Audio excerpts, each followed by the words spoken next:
I just want to first say to Dr. Hoda Mahmoudi and the Baha'i chair that she just continues to put on extraordinary events.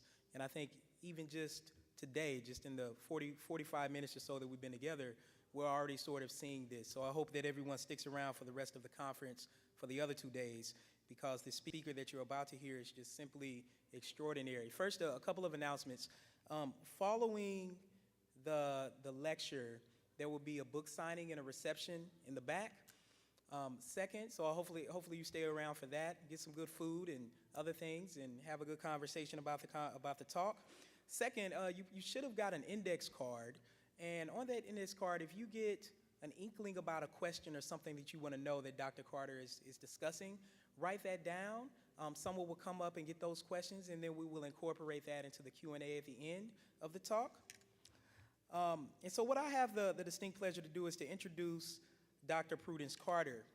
Dr. Prudence Carter is the Jacks Family Professor of Education and Professor of Sociology, as well as the Faculty Director of the John W. Gardner Center for Youth and Their Communities at Stanford University. This year, she's currently a fellow at the Russell Sage Foundation in New York City.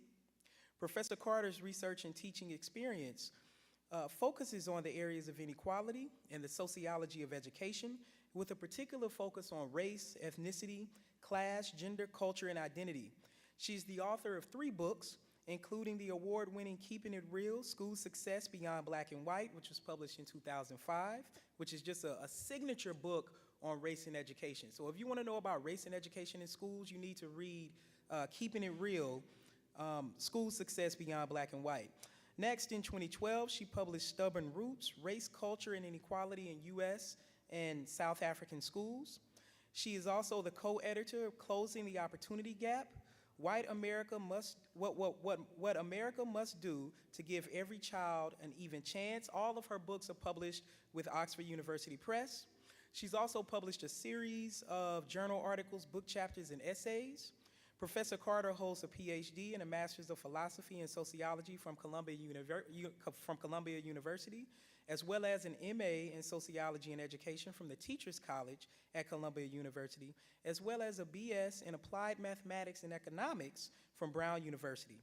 Professor Carter is an elected member of the National Academy of Education and a fellow of the American Educational Research Association, and serves on the boards of trustees of the Coleman Advocates for Children and Youth and the William T. Grant Foundation. So please give a warm round of applause for Dr. Carter.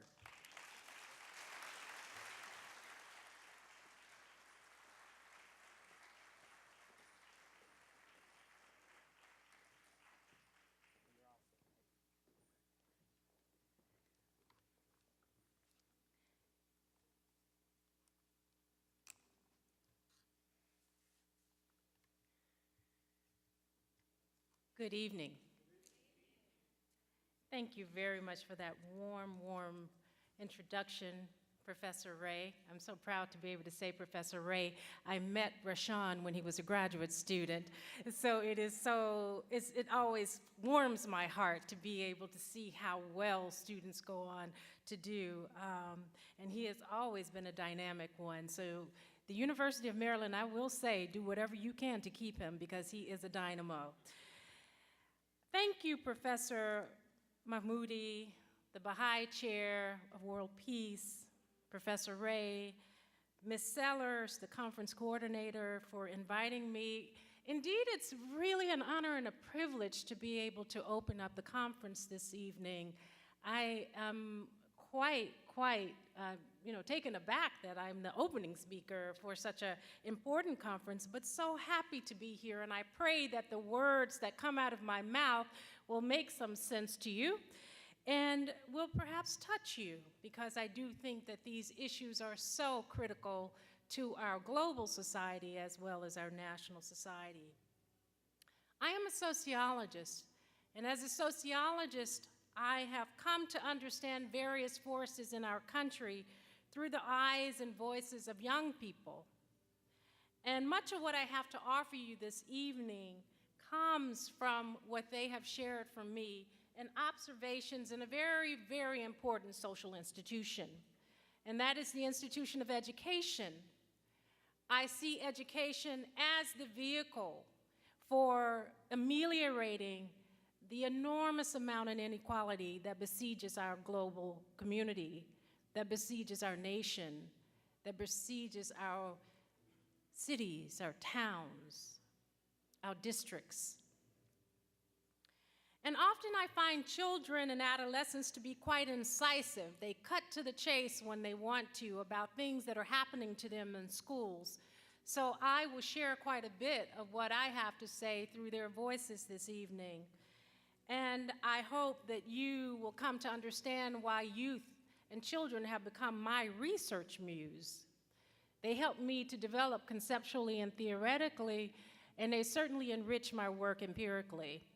And I want to also say this evening thank you to those youth to whom I've spoken both in the United States and South Africa and Brazil and other places, all countries that have been fraught with various forms of inequality, gross inequities in their societies, and who are trying to make a better place in some way. Many are trying to make a better place for these youth, a more peaceful place, if you will. I want to start, here's the title of my talk tonight. And I can't take credit for this word empathy. I want to talk to you about why I believe equality demands empathy, and particularly through education, but why education has to be more than a private good in an unequal society. And I'll tell you what I mean by private good in just a few moments. But allow me to just start by thinking about the school and thinking and asking you to ruminate on this notion of equal opportunity. It's something that we hear all the time in American society. Equal opportunity, provide equal opportunity to everyone and we'll have a fairer, more just community or world or society. But what does that mean? In his book, Excellence, Can We Be Equal and Excellent Too? John W. Gardner, who was the former secretary under President Lyndon Baines Johnson, and also the namesake of the center where I am a faculty director at Stanford, wrote, and I quote, "The phrase equality of opportunity is and will probably continue to be the expression most favored by Americans to reflect their beliefs with respect to that dimension of equality that has to do with achievement. That is not to say that most Americans have thought hard about what equality of opportunity requires. It requires the removal of every removable obstacle to the fulfillment of the individual, whether prejudice or ignorance or physical impairment, whatever. It means that those without status or wealth or membership in a privileged group will have full access to opportunity." End of quote. Now, he wrote those words over 30 years ago, and this is one of his quotes that sticks most in my mind because I believe that those sentiments remain today. They are just as enduring, they're just as sustaining, they're just as relevant as when he penned those words. We have wide chasms that divide us in our society. Income inequality is the big kind of discourse of the day. You read about it in economics, and you see how it trickles down and branches out and really affects just about every social institution in our society. Well, my main focus tonight is going to draw your attention to this institution that all of us think that we're experts on, because we all went to school. So most of us think we can be experts on education. And I want to draw your attention to this because I think when we think about inequality and equality opportunity, oftentimes we're more likely to think about the material context of schooling, the inputs, school financing. We fight and debate. It becomes ideological. The quality of teaching, the physical plant, the laboratories, the educational tools. Are all children getting equal access to the same kinds of things to put them on the trajectories that will make them more mobile in our society? But I want to suggest to you tonight, as a cultural sociologist as well, that there's another place that we need to focus our attention as we think about eradicating and reducing inequality in our society. And that is what I call, in my work, the sociocultural context. This is the context of schooling that gets at the substance of relationships. It gets at those intergroup dynamics, the fissures that divide us along the lines of race and ethnicity and class and gender and religion and whatever other social classification you can come up with. The cultural ethos that's embedded in the schools on a day-to-day level that sets the expectations for groups of students differentially. The ideological tones, the norms, the values. A breeding ground. But this sphere is harder to see. It's less tangible in many ways for researchers like those who don't go into the school and who are on the grounds every day, seeing what's going on among educators and students and students and students, and how they comport themselves in those spaces. It's harder for the surveys to pick up this particular context. And I want to suggest to you today that this is a place where we have to also consider as we try to attack these nefarious forms of inequality in our society. But let me not get ahead of myself, because I need to just set up the foreground.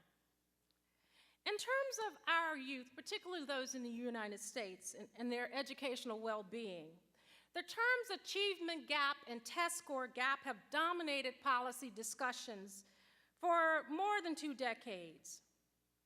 Meanwhile, my colleagues and I, in my work, I shamelessly argue that we have not paid enough attention to a gap that is even more at odds with American ideals. And that's something that we call the opportunity gap. Now, more recently, over the last several years, it has crept into the political discourse of our leaders. There has been a strong preoccupation with measuring achievement, the consequences, and by many, many accounts, the 2002 No Child Left Behind law has produced severely anemic results. Congress is having a hard time reauthorizing the Elementary and Secondary Education Act. That is, No Child Left Behind is its current reincarnation. But what many of us are arguing, and my research has drawn, is that scant attention has been paid to measuring or addressing the inputs. Oops, I hate doing this. The achievement gap has drawn our attention and created a fixation in America on outcomes, on test scores, dropout rates, college-going rates, and we've created narratives, very strong, enduring narratives about several groups based on that outcome. The opportunity gap frame, in contrast, focuses on the inputs. What goes in is really what determines what comes out. In order to have high-quality output, you have to have high-quality inputs.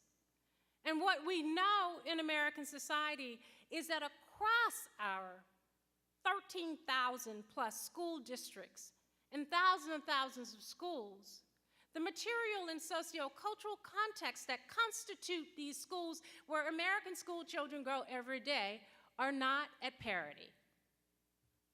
And in my time with you tonight, I want to make 2 broad points about the opportunity gap. I first want to show you what it looks like so that I can say something about what we should do about it, and how I think this speaks to the main theme of this conference. Let's start by looking at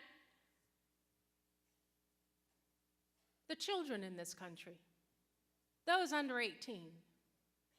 If you look at the data, the poverty rate in 2010 was the highest rate since 1993. In 2013, while the real numbers have decreased slightly from 16.4 million children to slightly over 16 million children, the rate of 22% as poor children remains constant. That's more than 1 in 5 children live in poverty today. Now, in absolute and numerical terms, there are more white children living in poverty at just over 5 million. This constitutes about 14% of all white children.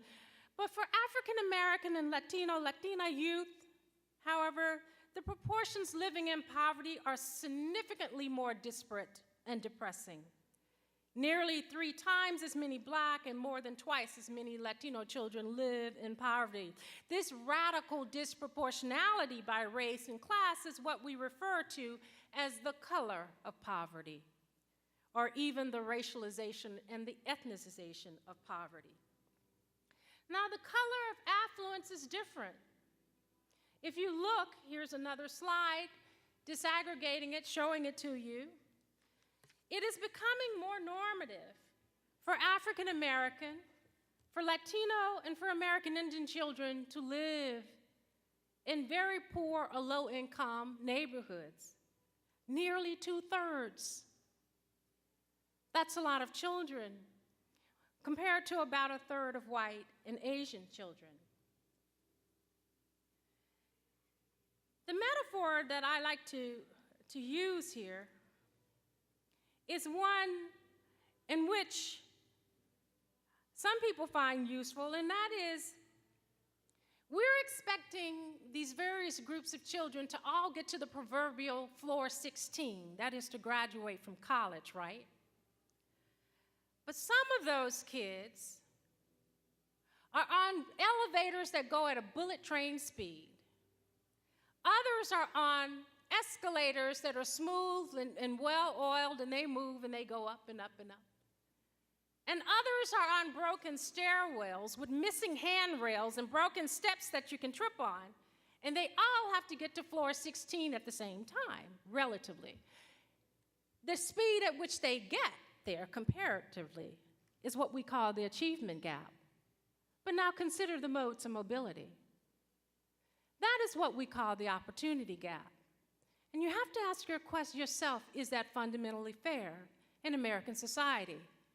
Can we start really talking about achievement gaps without thinking about the opportunity gaps in the disparate modes of transportation? There is another demographic group that we have to consider also as we're thinking about these issues, and that is the one of immigrant youth.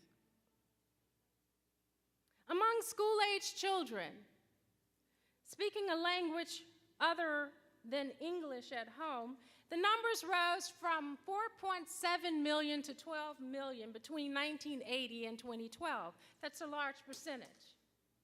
In 2012, more than 1 out of 5, 24%, children under the age of 18 are foreign-born in this country. This is a rising demographic group.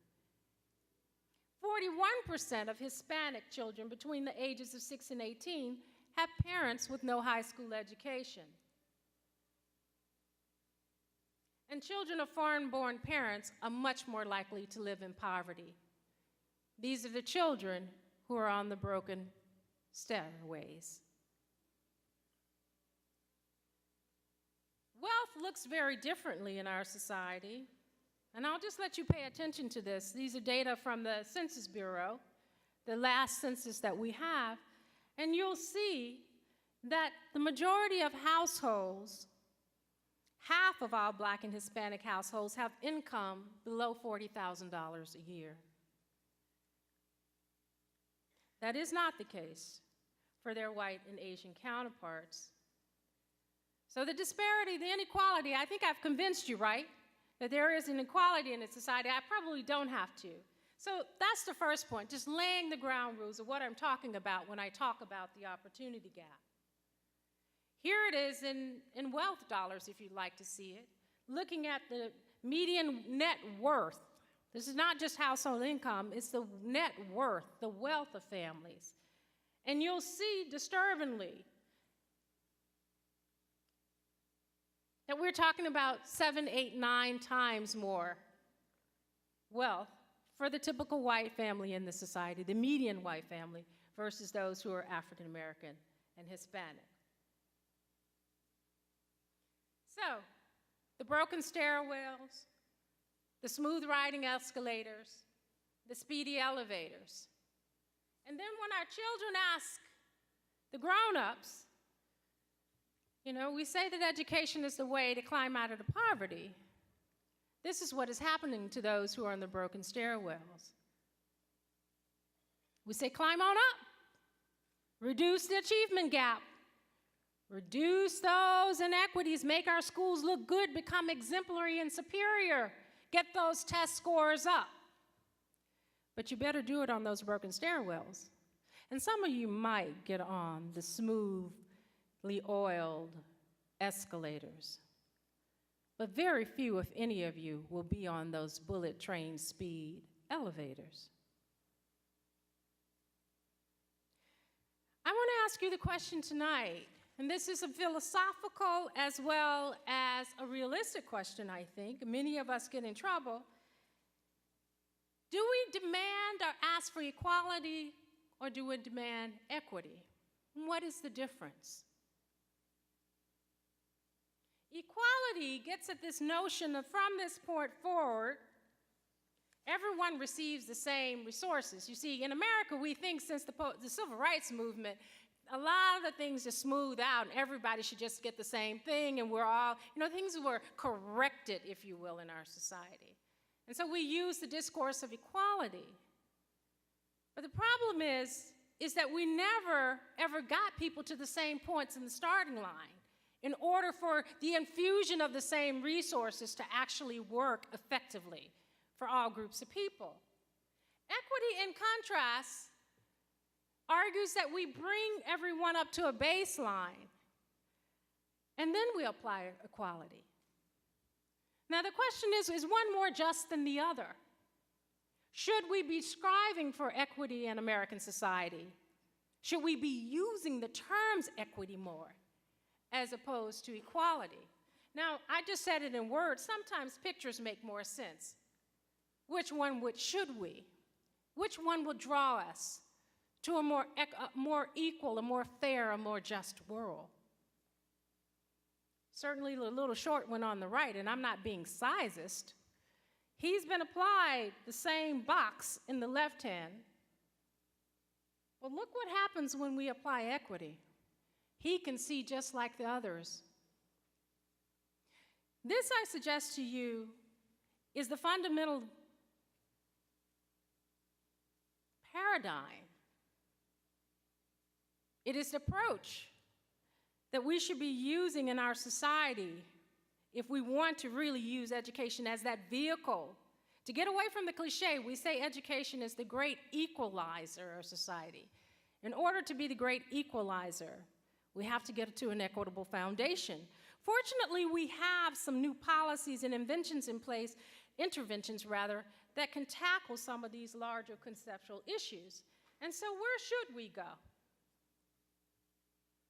One of the things that a group of my colleagues, and at the risk of being shamefully self-promoting, I want to point you to a group of researchers from various disciplines who have come together to present research evidence on how to reduce these opportunity gaps that we have in our society. And we're ready to move to what we call the GAPS 2.0 conversation that recognizes this truth that we actually do know how to do this. It's just having the political will to do it. We actually know how to help some thrive and to keep them from faltering. Why some families struggle and others prosper, we don't have to have that kind of society anymore. The question is how to get there. Part of it is political will. Part of it is changing how we think about education, each of us individually. But I'm stepping ahead of myself. I'm just going to point you, because I want to get to the real reason why I'm standing up here, what makes me passionate, is that we have thought very hard about everything from financing to the curriculum, to teacher quality, to neighborhoods and communities, because schools can't do it all by themselves. Any walls that separate schools from families and communities are an illusion. And so this group of scholars came together to try to help us understand, to do a meta-analysis of the research and write accessible research articles about what we can do to give all children an even chance Not just applying even resources so that the shorter boys still somewhat down, but so that we get to a more equitable America.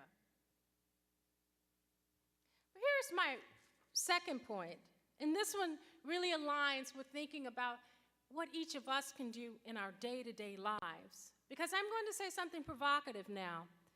Every last one of us sitting in this room most likely colludes in the processes of inequality in every decision that we're making now about education.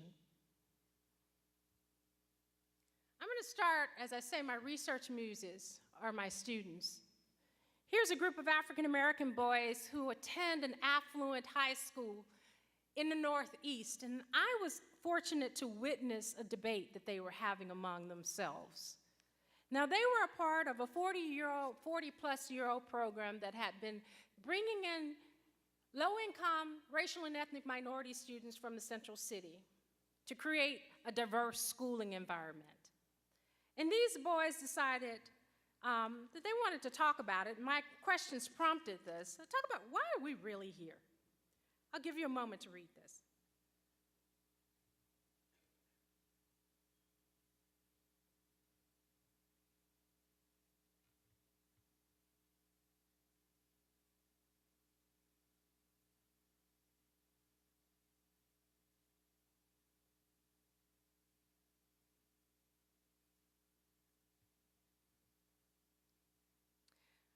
The last boy, Judah, is my very special research muse. While his peers took the conventional view of schooling and good grades, he believed that education had another deeper expressive, relational, social, moral purpose.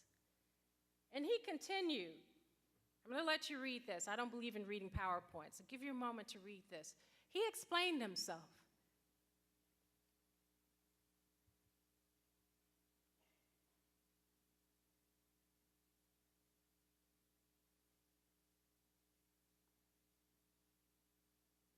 How we identify with other people in our creativity. And I'll continue this because there was more. I just didn't put it all on the slide. And I'll continue. He said, those are the things that I feel are not being valued enough in the school system. I think that it's most important to have those attributes if you want to make it far in life. But with the way the system is structured now, they solely focus on, what grades you get. And I think that doesn't do us much justice. My colleague, the sociologist and historian David Lavery, has developed a typology in which he describes kind of three dominant approaches of how we in society think about education, or we've historically thought about education. The first is the one he calls social efficiency, and that's more kind of an economistic way, where we've thought about schools as necessarily being there functional to create efficiency in the training of workers and providing them and imbuing them with the traits they needed to go out into the American workforce and help develop the nation and the economy, to be productive. The second most common perspective or approach is the one that I would argue most of us probably take. And that is thinking about education as a way of cultivating our own human capital. And in the process, we find ourselves competing with others to get the good spots. Education leads to the credentials we need that sustains the social hierarchies that we have in our society. And unwittingly, Lavery argues, by creating that competition, we often take a very inward-focused approach to education, and we forget about the other. The third approach is one that is not as dominant in our society, and that is the democratic equality. There are many who have historically argued that education's purpose, in the beginning at least, and there was a lot in early American history, to think about producing moral citizens, developing citizens, those who will become patriots, enrich the democracy. For Lavery, the first and third approach center on education being a public good. The middle approach, the one that most of us take, centers on education being a private good, something that each of us consumes. We want our children to get the absolute best education they can. Who wouldn't? But getting the absolute best education they can also demands or compels many of us to participate in social phenomenon that keeps other people out. And one of those is the process of segregation. A lot of evidence informs us that we are not doing so well with the segregation piece. Even though during the civil rights in the 1970s and 80s, we started to get off on a good footing, we have started to regress. We've regressed significantly. And at the UCLA Civil Rights Project, they've shown that our districts, there are only 9 districts in the country, friends, that voluntarily participate in desegregation efforts today. 9 out of over 13,000. One of my esteemed colleagues told me a few years ago, and it took so much of me not to get very upset about it because I grew up in the de facto segregated South. And he said, people don't care about integration anymore, people care about choice. People care about choice. Because people want to make the decisions for their children, and I understand. I have a 2-year-old. I want the absolute best for him. He's the cutest little thing, believe me.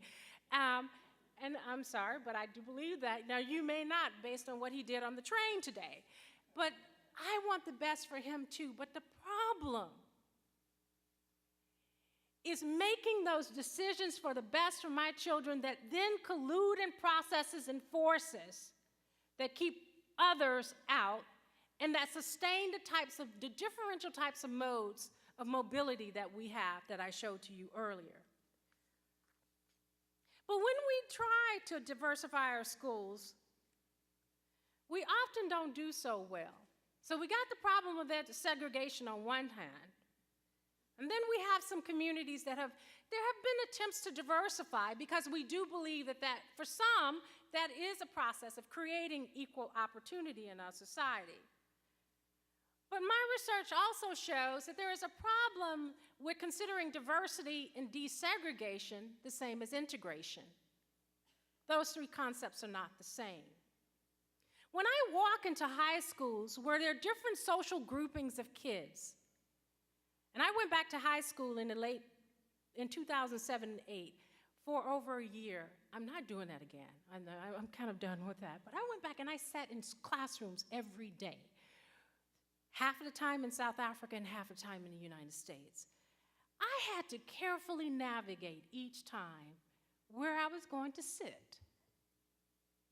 It was just natural for people to be divided across social lines. I even had to carefully figure out where I was going to sit in the teacher's lounge so as not to show allegiances to any group, to be a so-called neutral researcher and observer.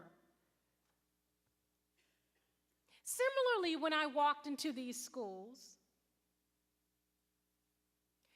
and I was drawn to the upper echelon classes, the AP honors, the AB classes, the IB classes, the honors classes, primarily because they were quite stimulating, and I was trying to, learn physics again and chemistry again and kind of get it back. I have a PhD, but that doesn't mean anything if you've forgotten. I've forgotten so much of what I learned in high school, right? And imagine we want these kids to pass these tests, particularly with the new Common Core standards.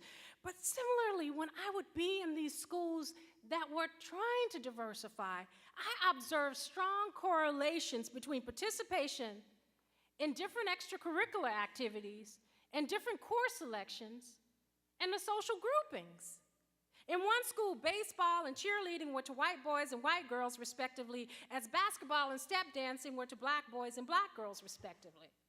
In another school, band and orchestra and language clubs and chorus were more likely to be for Asian and white students, while a black culture club was the main extracurricular activity for the African American students. In these so-called integrated schools, students had few models of how to cross social and cultural boundaries comfortably.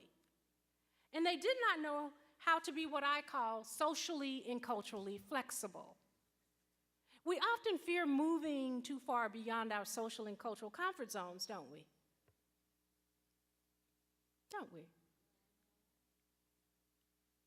Well, I decided to examine students' willingness to move across different academic, social, and cultural boundaries through their friendship preferences.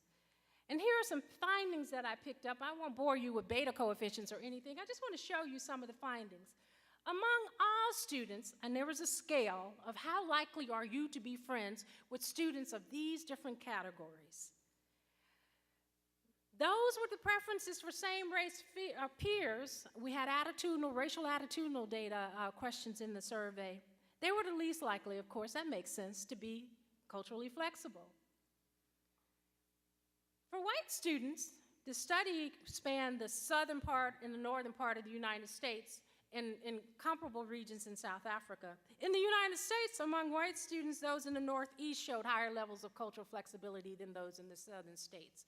Now, being a product of the southern states, I kind of get the regional politics and dynamics, so I could understand what was going on, and certainly my ethnographic and interview data confirmed that. But also, generally, those who were attending the higher status classes, like the honors and AP classes, were more likely to be highly culturally flexible. And what I saw in a day-to-day, the reason why I don't want to go back to school, is that the kids in the different kinds of classes, the hierarchical classes, were having radically different educational experiences. That's why, as a researcher, I found it hard to go to the so-called regular classes. A lot of those kids, unfortunately, were being babysat or just given activities to do. The kids who were in the other classes were being taught in a much more expressive and deeper and interactive way. That's what my observation showed. So my data then showed that these were the kids who were more flexible in how they were thinking, how they were being, how they were doing. Among African American students, there was a significant finding for me. And that was, while I thought I was going to see more cultural flexibility among those who were attending the more affluent, diverse schools, I actually found that the African American students attending high-performing majority minority schools were more culturally flexible. And why do you think that is? The reason is because those students in the high-performing majority minority schools were actually more likely to be in Model UN, in band, orchestra, AP, honors. They were doing all the kinds of things that actually broaden and shape your cultural horizons. Whereas the material context that we presume to be the most effective, what we often call integration, which is not integration, the diverse majority white context, they were not in those activities. And those students were less likely, among the African American students, they were significantly less likely to score high on the cultural flexibility scale. They also suffered in self-esteem. My point to you tonight is that while a strong material context of schooling is necessary, it's not sufficient if we don't attend to the sociocultural context. The interactional, the dynamics, the social hierarchies, the values, the norms, the way that we actually facilitate creating a microcosm of American society within our schools on a day-to-day level. We need schools that get to this, that diminish the social boundaries, where I don't have to choose whether or not I'm going to sit with this group or this group or this group. So I'm going to wrap it up. I don't want to spend too much time here. I think what I've been arguing over the last year is, as we think about ameliorating the problems of inequality, that we have to pay attention to other micro-social forces. These are the forces that would allow us to get to know each other more, as Judah talked about in the earlier quote. It is important to get to good grades. It is important to get to high test scores. But it's important also to build the citizens who are going to be able to work in a diversified workforce, to live in communities together, to integrate intimate networks, to cross these social and cultural boundaries that I suggest to you from lots and lots of research might explain why we still have these enduring and rigid chasms, why income inequality is so bad. because the social and cultural capital that we garner and we pick up in schooling is significantly related to the generation and the production of economic capital, if we see education as purely and wholly functional in that way. Education is more than just a private good. If we want to reduce the achievement gaps, then we have to pay attention to the empathy gap. These are Judah's words. A 15-year-old told me that, summed my research in one sentence. What was Judah saying here to me, to us? Judah basically was saying that we have to massively depart from our own self-interest and build relationships on multiple sides through becoming familiar with, sharing experiences, caring if our societies would be better for all, sharing the elevators and the escalators, building new steps and handrails on those stairwells. Maybe even thinking about multiple indicators for what it means for a school to be successful. And it's not just about those test scores and grades. If we want to keep kids deeply invested and to stay on the track, if we want to keep those who in the beginning I showed were significantly more likely to reproduce the poverty patterns of their parents and grandparents.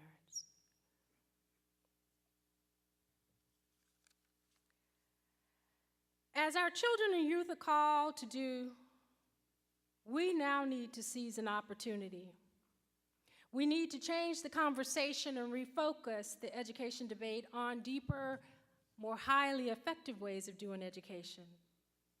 I suggest to you tonight that we have to avoid succumbing to really narrow ways.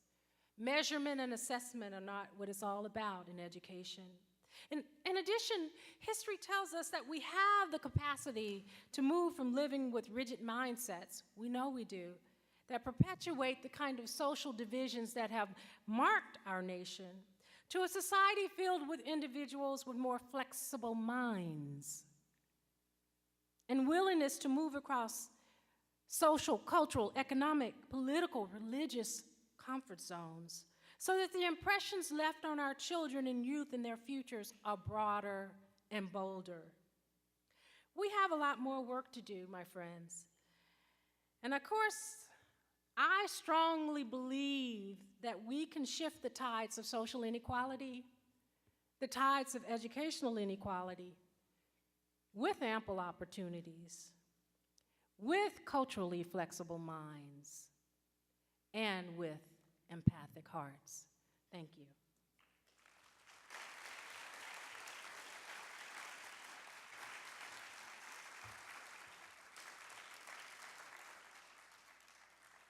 Stay up here. We'll have a few questions. Sure. That was just extremely powerful, extremely powerful. And so we'll be able to take a few questions.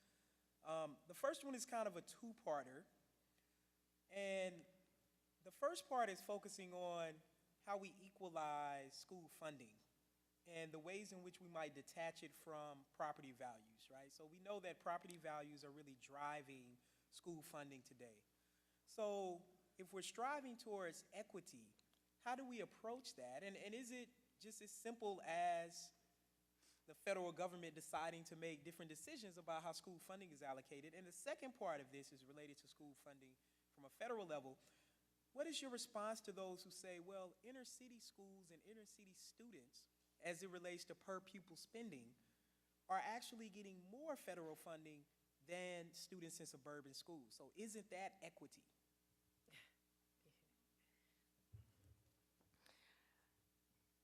So which part shall I answer first? You might need to let me see that, the first part. You can take either one. Yeah, it's so funny because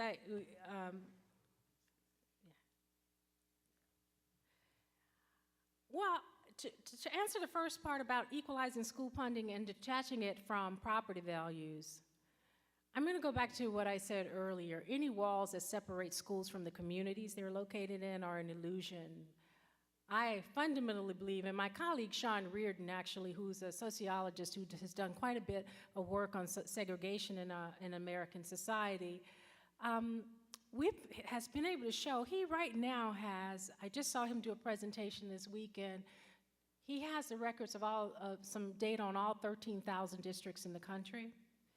And the reality is the districts whose median household income is less than $25,000, it's not even near the national average, those test scores are at the bottom. I mean, this is looking across the entire population. And those in the most affluent parts of the country, their test scores are 2 to 3 standard deviations above the national average, right? So we know that there is a correlation between the wealth of the community and the outcomes of the schools. I don't believe you can detach those two things. Now, the political philosopher Danielle Allen, who's at Harvard now, has argued that in order for us to really get to empathy, to kind of really care about what happens in those in the bottom quartiles, quintiles, or quartile, depending on how you divide it up, is that we may have to ask the state to come in. Often the Supreme Court or the federal government has been the mediator, the medium through which things have happened in our society, because if you leave it to the people's will to vote on it, a lot of times we resort to the private good philosophy. So I'm not a school finance expert, and I don't proclaim to be, but I don't believe that we'll ever separate will never be equal, and we'll never fully get to moving those in the bottom quartile up like those in the bottom quintile, because this is what else more affluent communities can do.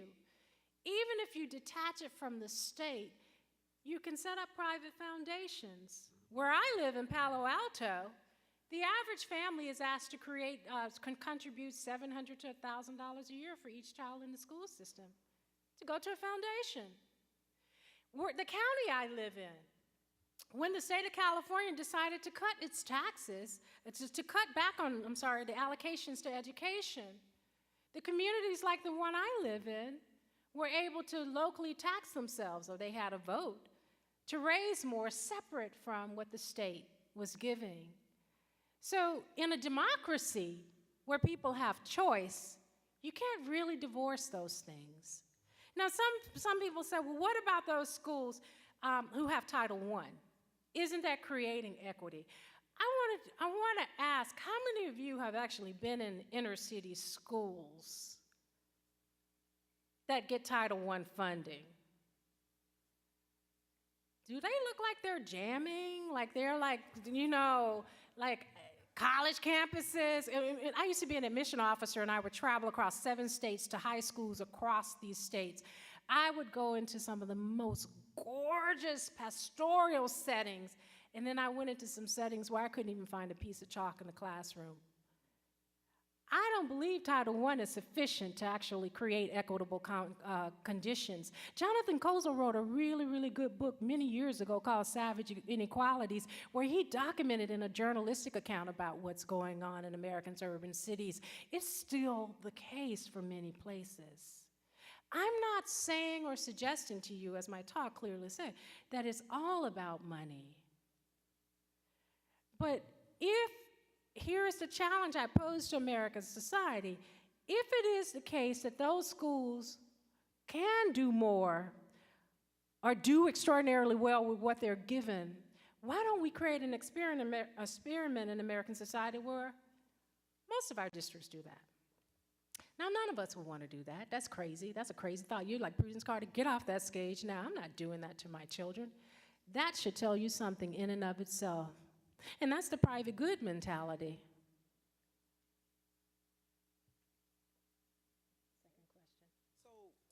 Second question. So, what did the students that you interviewed suggest about what are effective ways to develop empathy with others who are different? That's a very good question. Thank you.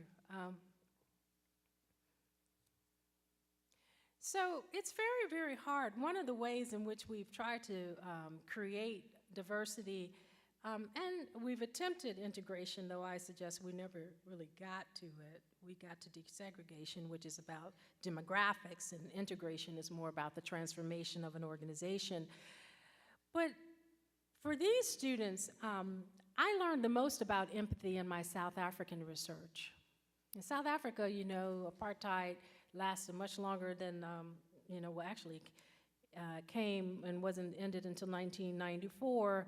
They more rapidly desegregated their schools. And what was interesting in the South Africa case for me is that it was more likely that the desegregation was happening among the African middle class, because there you pay for schools. But there were programs. When I first started this research, school counselors and educators had started a retreat program, where they took 40 to 50 students overnight for 2 to 3 days up into the mountains, and they dealt with really, really, really hard issues, trying to break some of these stereotypes and mindsets.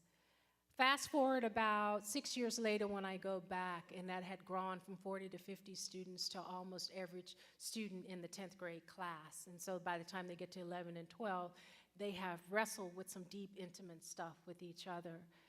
There are programs that are being effectively designed as interventions to help facilitate this. And it's not just about race and ethnicity, it's gender, sexuality, religion, income, size, disability, all kinds of difference. The other thing is a mindfulness. When I entered one of my high schools back in 2007, the school was all abuzz about taking 120 kids to Japan for about 10 days. They were going to go in part of the orchestra. Not one African-American or Latino kid was going on that trip. Actually, there was one African-American boy, but he was not a part of the voluntary deseg program. He had been adopted by 2 white women who lived in the local community. So he had the means. And the kids you could see it in their eyes. They would hear, with incredulity about, Asia, Latin America, where the Spanish club would go, Europe, where the chorus would go. And I kept wondering, for a community that had these means, how is it they couldn't figure out a way to incorporate? Because these trips are also, you spend time in the hotel rooms, you get to know one another. These are the avenues, the medium, right, in which these things happen. So they talked about these kinds of things. Those things, actually, the facilitation of knowing one another through the activities that are there. Here's a third one.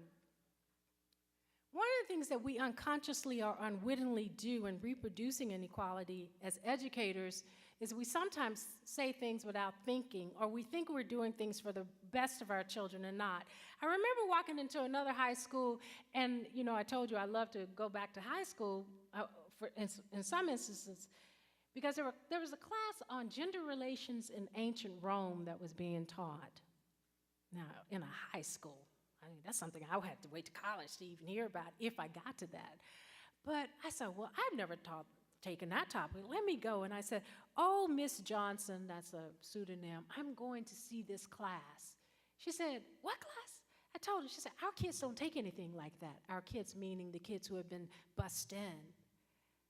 She had created a boundary in that moment between the kids about who was supposed to know what knowledge. Now, conversely, you could ask if there was an African-American history or Puerto Rican history class, or there was a music class or something.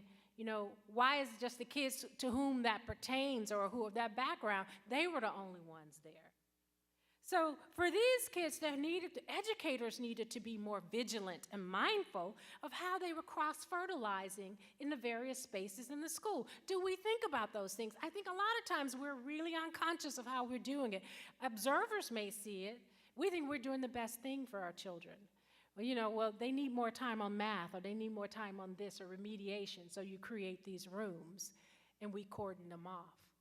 So I think we can use some of the tools we have, some of the things that we have in place. The question is about being proactive about allowing all kids to go more deeply in the enriching cultural and social experiences of that place. I think we have time for a couple more questions. All these questions are great, and I'll make sure that Dr. Carter gets them. This next question, I'll just read it. It appears as if much of the problem with the opportunity gap starts at home, where students do not have a disciplined foundation for educational success and come to school ill-prepared.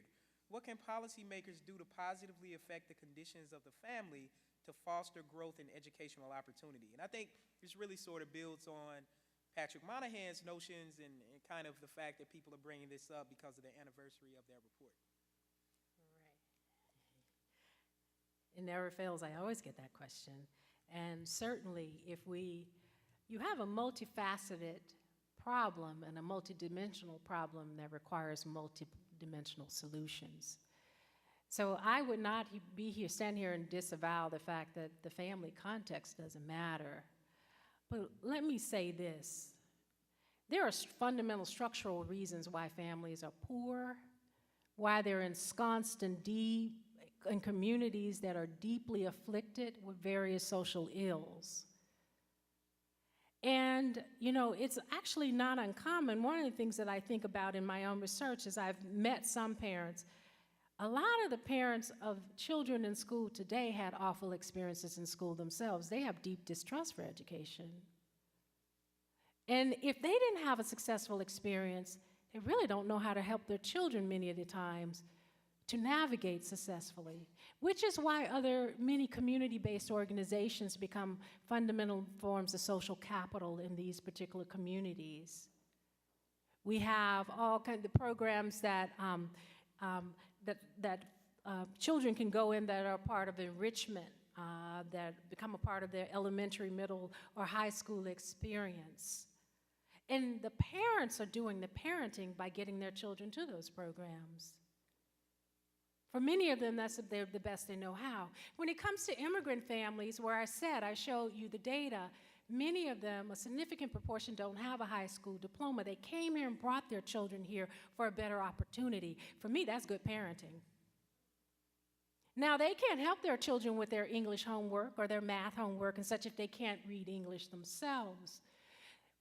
In order to understand the depth of the problem and where family comes, it also takes a bit of empathy. Put yourself in their shoes. If you want to measure all families by the measure of your own personal experience, then you're going to hit a wall. I'm not trying to make excuses. This is not a no excuse policy, but I'm telling you what's real for many of the communities there. There are effective and non-effective families across the socioeconomic spectrum, by the way. It just so happens that those of us who are affluent can actually buy the tools and the things. A lot of us don't give enough time to our children, but we can afford to put the opportunities there. We scaffold our children, too. When they get in trouble, we have the means to get them out of trouble. It doesn't really happen that way for the less fortunate in many ways. So I hope I answered that question. I'm not a family engagement person. I do think that the educational system, many of our school districts are struggling. I work with the Oakland School District through the center, San Francisco. We're struggling with how to get families more involved, particularly our immigrant families. Language barriers, understanding work schedule, needing to hold things on Saturdays. Also understanding cultural differences that are imported also. For many communities, the teacher and the educator is the authority and the families defer. But if you want to hear that, you actually have to have an empathetic ear. Otherwise, we're going to just say, well, they're not doing anything because their families are not doing anything, and I don't buy that, frankly. But I thank you for the question. So one last question, then we're going to have Dr. Hoda Mahmoudi come back up and have some closing remarks before we have the book signing and the reception in the back. So recent news reports stated that the school books in Texas characterized Africans brought to the U.S. as slaves as immigrant workers. How do you think about this schematic reversal, and is it akin in some respects to the denial of World War II Jewish experience known as the Holocaust? And in particular, this relates to another question I want to piggyback off of, is whether or not race relations are getting worse or if we're just more intently aware of what's going on. Wow. You're asking me my opinions about things. Now, I'm a researcher. I have to be careful because I don't have the empirical data for some of these things. So if you don't mind my opinion, I will give it to you as a scholar, as a thinker, as a citizen, really. The Texas thing, fortunately, I just read the full piece a couple of nights ago on Facebook. Facebook is good for some things. And I was like, I was quite appalled that McGraw-Hill could make such a major, that's not even a faux pas, this is just transgression, right? To describe slaves as immigrant workers. I mean, we like to sanitize things in this so-called post-racial America. We're not in a post-racial America. Everything that's happening actually belies that right now. So I actually think that, and one of the things I have argued in Stubborn Roots, the last book I wrote, I argued that we do have for many, there's a sense of racial fatigue. A lot of people don't want to hear about race stuff anymore. They want to mask it. They want to sugarcoat it. There's a lot of guilt that gets stirred up among those who are in racially privileged positions. And so one of the ways to not have to deal with that on a deep psychological level is to mask it some ways. Now, I'm not a psychologist, but I do believe, I would hypothesize that some of these forces that are at work, I think some of this is also intentional. It's racial denialism. It's historical denialism. It's historical revisionism in some ways, right? There are some who call it forced immigrants. My ancestors were not immigrants. They probably didn't even know they were coming. They were just dragged away and put on ships like animals. I mean, you actually don't even treat animals that way. We care more about animals than we do about certain bodies in our world, regrettably. So, yeah, it's akin to the denialism of the Holocaust, denying slavery in American history, but I'm not surprised that there's been so much controversy about curriculum and textbooks in the state of Texas. That's all I'll say on that one. What was the last one? Do you think things have gotten worse? Yeah. Or are we just more aware with kind of the 24-hour news cycle? Well,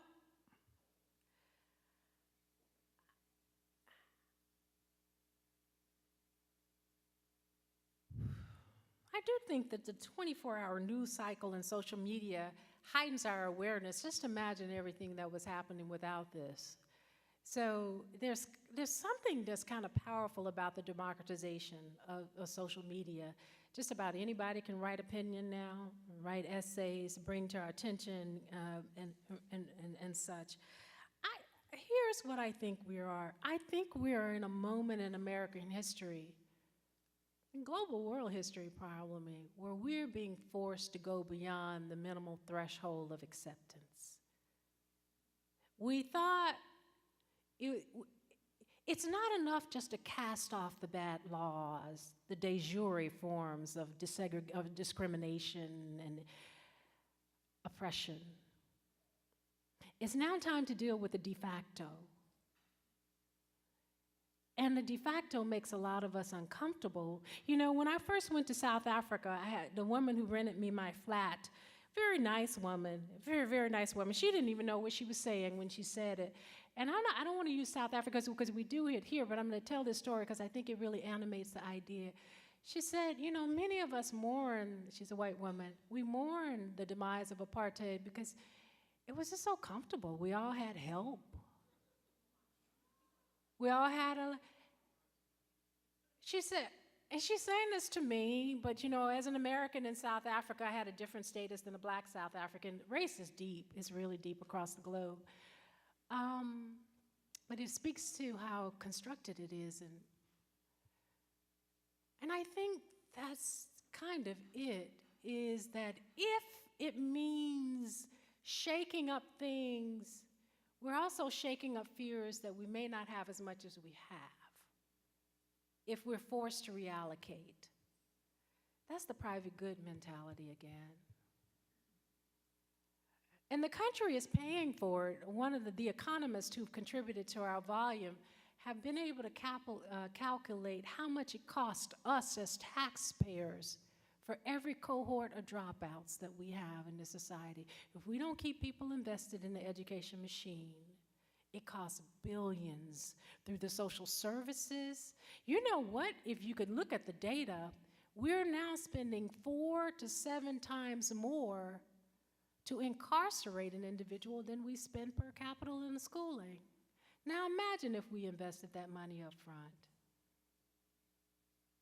So I do think, are we worse off? I think we're just at a different developmental phase as a nation, as a society, that is requiring us to go more deeply in our hearts, in our pockets, and in our actions. And a lot of us don't want to do that because we want to take care of our own. Thank you. Great job. Hold that hand so you can hear you. I guess that's now.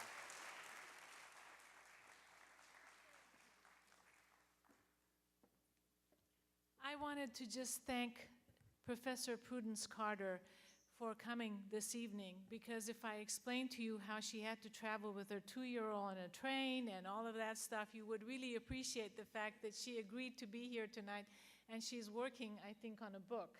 So it's really our honor. I cannot tell you enough, especially the message that you brought us. I imagine at some point it must be tiring to have to bring to our attention the deep oppression, the deep inequity that exists in our society. And I think that I can speak on behalf of the Baha'i Chair that we will do whatever we can to continue the discourse and to bring to our attention the need to do something about racism. Thank you so much for being here. Thank you. Thank you.